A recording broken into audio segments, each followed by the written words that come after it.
Utoy, at ako'y pinadalhan ng sulat dahil sa barangay. Ano daw yun? Ako takot kasama sa dimandahan.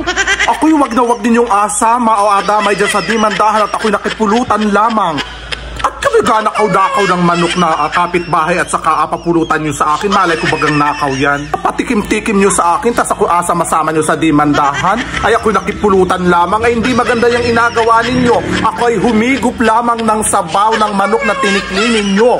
Kaya pala kayo'y nag-akwentuhan na, pare, pinakatikli-tikli ko talaga. Ay, naku, naputol ang liig ng manok. Tulig, yan, Diyos ko, tinula na kaagad. Tapos ngayon ay kamoy gatawahan at ako'y humigup ng sabaw. Ay tapos ngayon ay ako asama nyo sa dimandahan. Ako hindi masama-sama dyan sa barangay. Kakahiya kita nyo, kita'y nandahilaan sa pulutan na kita'y madidimanday, kita'y humigup lamang. Diba? Utay ay magpag-igi. Kung kayo ay mag-ainom, ay bumili na lang kayo ng isang buong manok. Hindi yan kayo ay maganakaw pa ng manok ng kapitbahay. Tapos siyang agaw inyong pulutan. Tapos ay kami ay nakikipag-inom. Ako'y bumili na ng alak. Lahat ay ito, mga ito.